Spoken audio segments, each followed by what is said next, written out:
FIR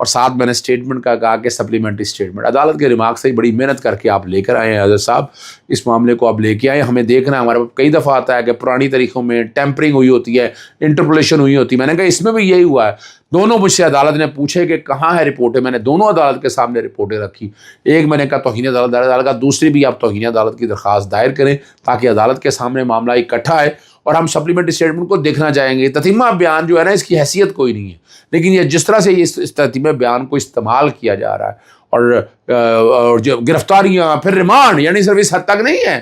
آپ اندازہ تو لگائے نا، یعنی آپ اتنے عرصے سے یعنی مارچ 2023 سے لے کر 22 اگست 2024 تک خاموش رہے.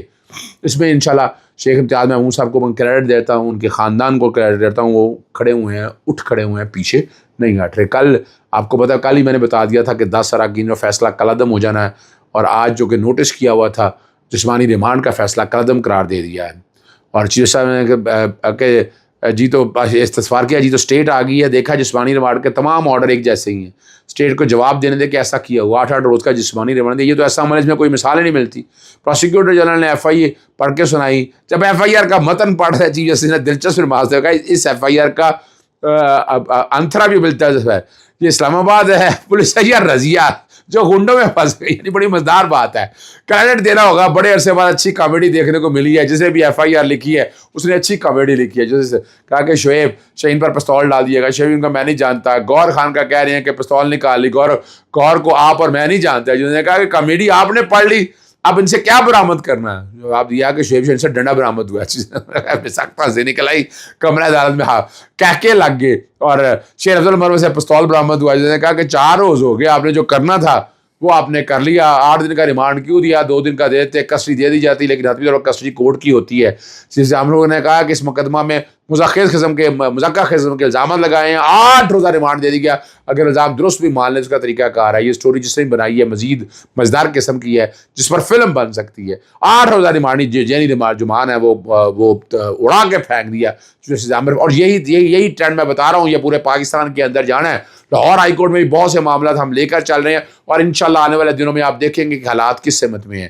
عمران خان صاحب کی جو اڈیالہ جیل میں ملاقاتیں ہوئیں اور سپرنٹینڈنٹ ملاقات کیس میں، انہوں نے کہا جی عدالت ہمیں کلیئر آرڈر دے دیا، کنفیوژن رہتی ہے، کبھی ایک لسٹ آتی ہے کبھی دوسری آتی ہے تو ہم کنفیوز کر دیتے ہیں. جواب دیا جو لسٹ جیل میں موجود عمران خان صاحب دیں، آپ اس کے مطابق عمل درآمد کریں. سپرنٹینڈنٹ نے کہا کہ بانی عمران خان صاحب کو 1 سال میں 250 کتابیں ملی ہیں، جیل میں دی. اور اس پر وکلا نے بتایا کہ چھوٹی چھوٹی چیزیں روک لیتے ہیں، یا اخبار اور ڈمپل نہیں دیتے. آپ کو یاد ہے عمران خان صاحب کی گفتگو نہیں کراتے، بلا کس کے اوپر؟ ٹیلی فون کے اوپر، بچوں کے اوپر. یہ ظلم نہیں ہے، یہ زیادتی نہیں ہے. چلیں آپ چلتے ہیں آگے. ڈپٹی کمشنر لاہور کو جواب طلبی کا نوٹس جاری وہ کر دیا. 21 ستمبر کے ہونے والے جلسے کے مطابق ہے یہ کیس آیا ہے جناب جسٹس فاروق حیدر صاحب کے پاس، وہاں موجود رہے. ڈپٹی کمشنر سے 8 دنوں میں، تو 12 اور 8 20، یعنی 21 سے پہلے 21 کو جلسہ ہونا ہے. تو میرا جہاں تک خیال ہے اس میں اور بھی ایک طریقہ کار آنا پڑے گا، جس میں جو چیزیں ساری وضاحت کے ساتھ آئیں تاکہ ہم سمجھ سکیں کہ حالات اور واقعات. 190 ملین پاؤنڈ میں کوئی بڑی خبر نہیں ہے، صرف زلفی بخاری کے اجازت ہے. یہ نارمل روٹین ہے، نواز شریف کی ہوتی رہی، اس میں کوئی اتنی بڑی بات نہیں ہے.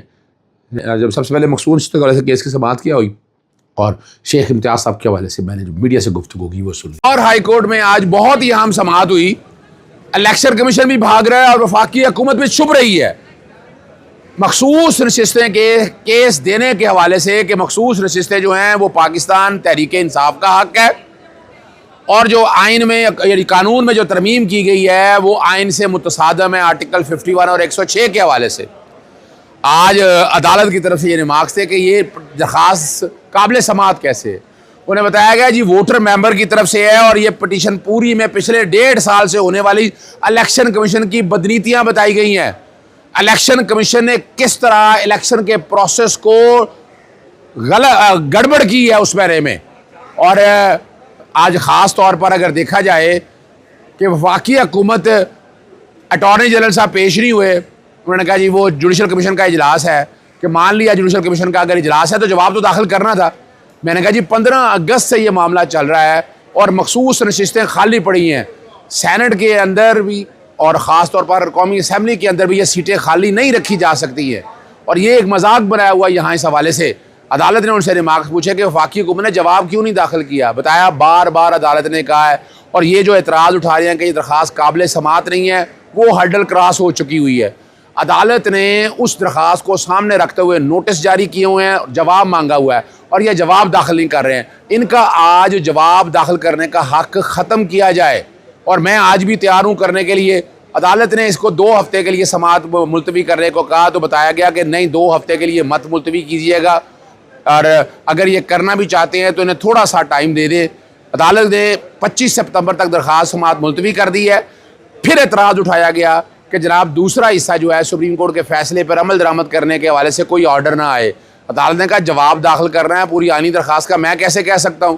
یہ تو عدالت جب فیصلہ کرے گی تب دیکھے گی، جب درخواست پوری آئی ہے اس میں داخل کریں، اور اس میں لکھا ہوا ہے اگر کہ جناب سپریم کورٹ کے فیصلے پر عمل درآمد ہونا ہے تو عمل درآمد ہونا ہے۔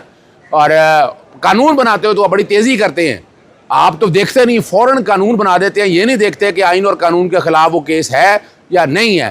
آپ کو ہر حالت میں جواب داخل کرنا ہے، اگر آئندہ تاریخ تک 25 سپتمبر تک اگر آپ نے جواب داخل نہ کیا، آئندہ یعنی 15 دن تک، تو حق ختم ہو جائے گا اور درخواست جو ہے آئندہ میرٹ کے اوپر آئے گی۔ اس پہ اعتراض اٹھایا الیکشن کمیشن نے کہ 131 صفحوں کی یہ درخواست ہے۔ میں نے کہا جی الیکشن کمیشن کی بدنیتیاں واضح کی ہوئی ہیں کہ کس طرح ڈیلے کرتی رہی ہے سارے پروسیس کو، کس طرح یہ الیکشن نہیں ہونے دیتی رہی، 90 دن کے الیکشن نہیں ہوئے، لاہور ہائی کورٹ نے کہا۔ پھر عدالت کی طرف سے ریمارکس تھے کہ سپریم کورٹ نے معاملہ زیر التوا ہے، بتایا گیا نہیں زیر التوا ہے، نیب قانون کا ذکر کیا کہ یہ پریکٹس اینڈ، انہوں نے کہا کہ وہ اس میں بھی تو معاملہ ڈائریکٹ سپریم کورٹ نے ٹیک اپ کیا تھا۔ میں نے کہا تھا جی وہ تب تھا کہ جب پریکٹس اینڈ پروسیجر ایکٹ نہیں آ گیا تھا، اب پریکٹس اینڈ پروسیجر ایکٹ آ چکا ہے، اس لیے ہائی کورٹ ہی کو دیکھنا ہے، آئین کے آرٹیکل 187 کے تحت ہائی کورٹ نے اس پہ عمل درآمد کرانا ہے۔ عدالت نے جواب داخل کرتے ہوئے کا حکم دیتے ہوئے، آخری موقع دیتے ہوئے کیس کی سماعت 15 دن یعنی اس اتوار سے اگلی اتوار تک ملتوی کر دی۔ دوسرا معاملہ جو ہے وہ شیخ امتیاز محمود کے حوالے سے ہے۔ صدر پاکستان تحریک انصاف لاہور کو 22 اگست کو گرفتار کر لیا تھا، اور 14 اکتوبر کا کو تتمہ بیان تھا۔ یہ لاہور ہائی کورٹ میں پہلے درخواست دائر کی، ایف آئی آروں کی ڈیٹیلیں کی، پھر توہین عدالت کی دائر کی۔ آج کہا کہ تتمہ بیان کی کوئی اہمیت نہیں ہے۔ 2023 میں کہا کہ 1 ایف آئی آر ہے، 3 ایف آئی آریں ہیں۔ 2024 مئی کے اندر کہا گیا 5 ایف آئی آریں ہیں۔ عدالت پہ اس پہ ریمارکس ہے، یہ بڑا اہم ہے۔ تتمہ بیان جب مرضی آتا ہے، کئی دفعہ غلطیاں ہوتی ہیں، کئی دفعہ الزام لگایا جاتا ہے کہ یہ پرانی تاریخوں میں بنایا ہے، تو ایک قانون اور نظام کی ضرورت ہے تاکہ جو کرمنل جسٹس سسٹم ہے ابیوز نہ ہو سکے۔ یہ بھی بتایا کہ عدالت کو، عدالت میں جب رپورٹیں داخل کرتے ہیں تو عدالت سے جھوٹ بولتے ہیں، عدالت کو یہ معاملہ بھی دیکھنا ہے۔ عدالت نے حکم دیا ہے کہ دونوں معاملات، ایک تو توہین عدالت کی درخواست لے کر آئیں ساتھ آپ، اور سپلیمنٹری سٹیٹمنٹ کو علیحدہ کر کے اس پہ عدالت چاہے گی ایک اتھارٹیٹیو ججمنٹ دے، تاکہ جو لوگوں کے ساتھ زیادتیاں ہو رہی ہیں وہ زیادتیاں ختم ہو سکیں۔